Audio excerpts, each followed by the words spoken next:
Harper and Harper Audio present One of Them, a novel, by Kitty Zeldis, performed by Gilli Messer. For Ken Silver, who was with me every step of the way. Part 1. Vassar. 1. Anne. Fall 1946. The cookie platter was nearly empty. Disappointed, Anne Bishop surveyed the gold-rimmed porcelain oval. Gone were the ginger snaps, the snowballs dusted with coconut flakes, the molasses drops, and her favorites, the pecan sandies. All that remained were 2 chocolate sandwich cookies, their thin layer of filling overly sweet and gritty besides.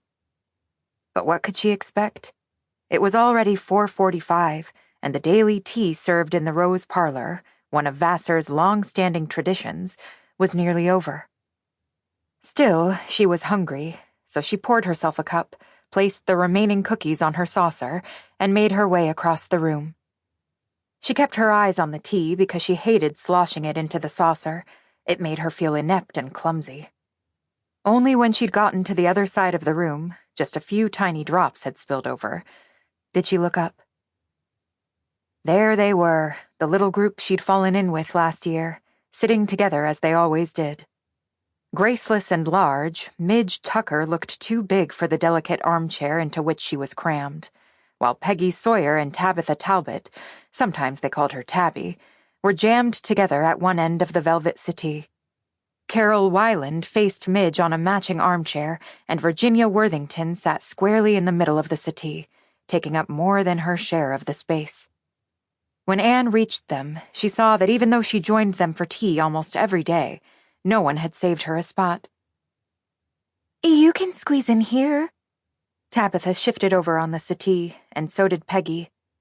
Virginia, the acknowledged leader of their set, did not yield an inch.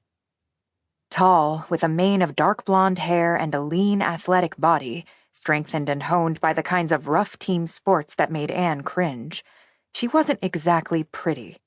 Her eyes were too close together, and her nose was too long. But she projected certainty and confidence. These qualities gave her power. Power that drew all the other girls to her and kept them in line. "That's all right."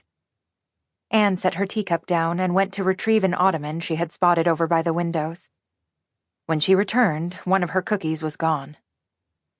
Virginia looked up at her, expression ever so slightly mocking. "Hope you don't mind." She patted her lips with a napkin. Of course not. There was nothing to be gained by challenging Virginia, especially in front of an audience. Anne sat down and tried to make the lone cookie last. At least the tea was hot, and with the 3 spoonfuls of sugar she'd added, something of a consolation. "So last night I saw her in the hallway and she was acting so peculiar, almost like a sleepwalker," Peggy was saying. "What time was that?" asked Midge. "Oh, maybe around midnight," Peggy said. "I'm not sure. She always seems to be doing something odd," said Peggy. "There's something different about her, something not quite right." The subject of this conversation was a girl named Delia Goldhush. She lived on their hall in Maine. Delia was not friendly with any of them, and never seemed to register their presence or even their disdain. Anne wondered how she managed to rise, seemingly without effort, above it. She knew that the ill will of these girls would have tormented her. "Well, I saw something even stranger," Virginia said, and everyone looked expectantly in her direction. "Early this morning, she was walking along the path all the way to Main Gate. She walked right through it and off the campus, by herself, at dawn." "Where do you think she was going?" This was from Tabitha, who'd moved from Raymond. She hadn't lived in Maine with the rest of them last year, and so the subject of Delia was relatively new to her. "I'm sure I don't know," Virginia said. "But wherever it was, I'm guessing she didn't want to be followed." She paused for effect. Sample complete. Ready to continue?